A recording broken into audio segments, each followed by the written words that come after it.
Guddina demokraasii biyya tokkoof filannoo bilisa iftoomina qabuu fi yeroo isaa eeggate gaggeessuun murteessaadha.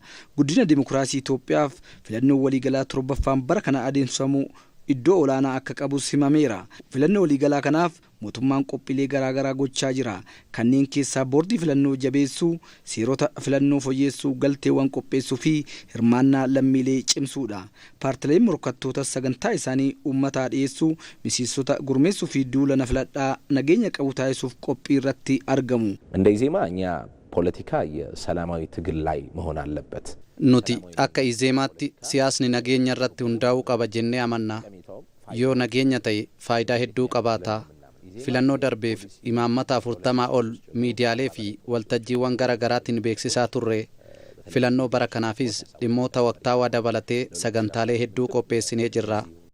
Izeemaan waggoota 5 darbe dhimmoota waloo irratti tokkummaan hojjechaa turuu fi dhimmoota walii hin galle irratti yaada dhiyeessaa akka ture ibsan.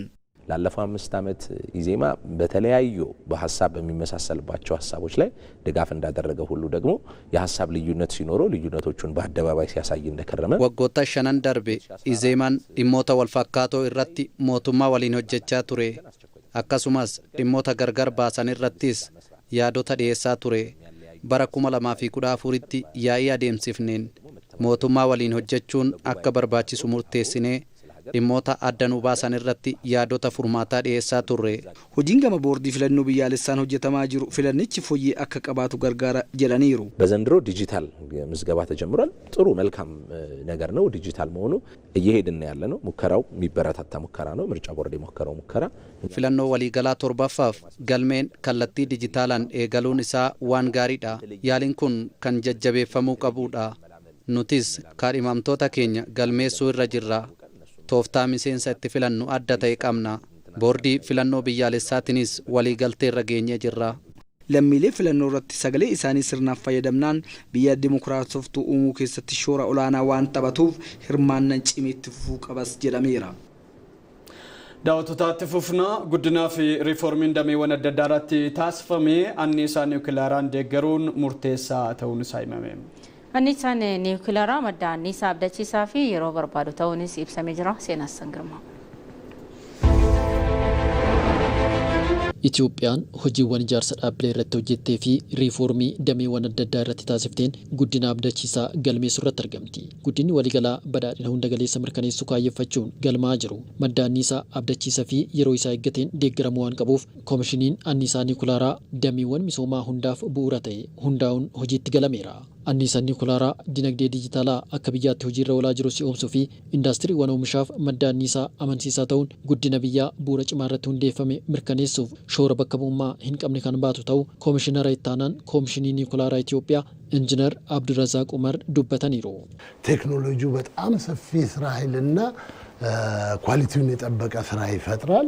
ቴክኖሎጂ ኒውክሌራ ጨራ ሆጂ በላፊ ሆጂ ቁልቁልና ቀቡኒዮማ አከ ብያትስ ዶርገምቱማ ኬኛኒ ጉዲሳ ብርመዱማ ኬኛስ ኑፍ መርከኔሳ ዲነግዴ ዲጂታላ ረቲስ ፈየደሞ ሚሊዮን ሰገልተመቱ ጅራ ደደበርሲ ማለቃ ገመ ዲጂታላን ሰደርካው ላና ራወተማ ጅራ ካምፓኒዋን ዳታ ማይኒንግ ፊ ሰርቨሪ እረቲ ሆጀተን ኢትዮጵያ keessatti bal'inaan jiru kaampaanonni kunneen yoo xiqqaate annisaa meegaawaatti 25 barbaadu indaastirii sibiilaa akka fakkeenyaatti yoo fudhanne tokko isaa annisaa hanga waatti 1,000 barbaada walumaa galatti kan annisaa qabu humna qaba ni misooma waan ta'eef annisaa qabaachuun misooma biyyaa waliin hariiroo cimaa qaba በደንብ የተቆራኘ ነው። anniisaa niwukilaraa fayyadamuun filannoo osoo hin taane dhimma birmadummaa dinagdee mirkaneessuuti kan jedhan ammoo pirezidaantii ittaanaa bulchiinsa fi misoomaa yuunivarsiitii saayinsii fi teekinooloojii Adaamaa Salamoon Xurunaati.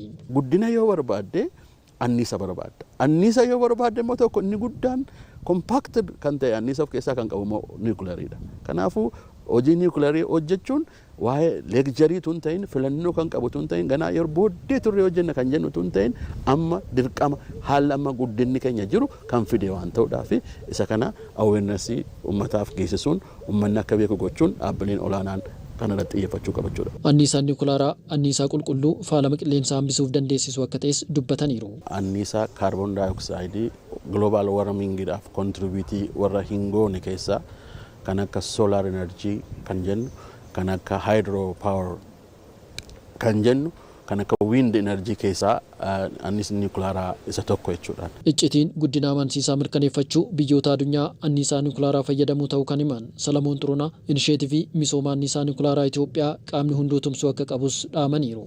Gara biyyoonni 30 ol amma anniisa niwukilaaraa kana faayidaa adda addaadhaaf olshaniitti fayyadamaa jiru. Nu booddee tafneerra jechuudha. Kanaafuu biyyoota kanaan dorgomuullee yoo baanne at least booddee buunee gara fuulduraatti deemuun baay'ee barbaachisaa waan ta'eef inisheetivii kana hojiirra oolchuun I think gaaffii waan hin qabu natti hin fakkaatu. Anniisaan niwukilaaraa guddina akka biyyaatti galmaa jiru itti fufsiisuun badhaadhina waliigalaa mirkaneessuuf kan dandeessisu waan ta'eef humna namaa damicha keessatti hirmaatu oomishuu fi qindoomina dhaabbilee biyya keessa fi alaa cimsuun hojjechuun murteessaa akka ta'es ibsameera.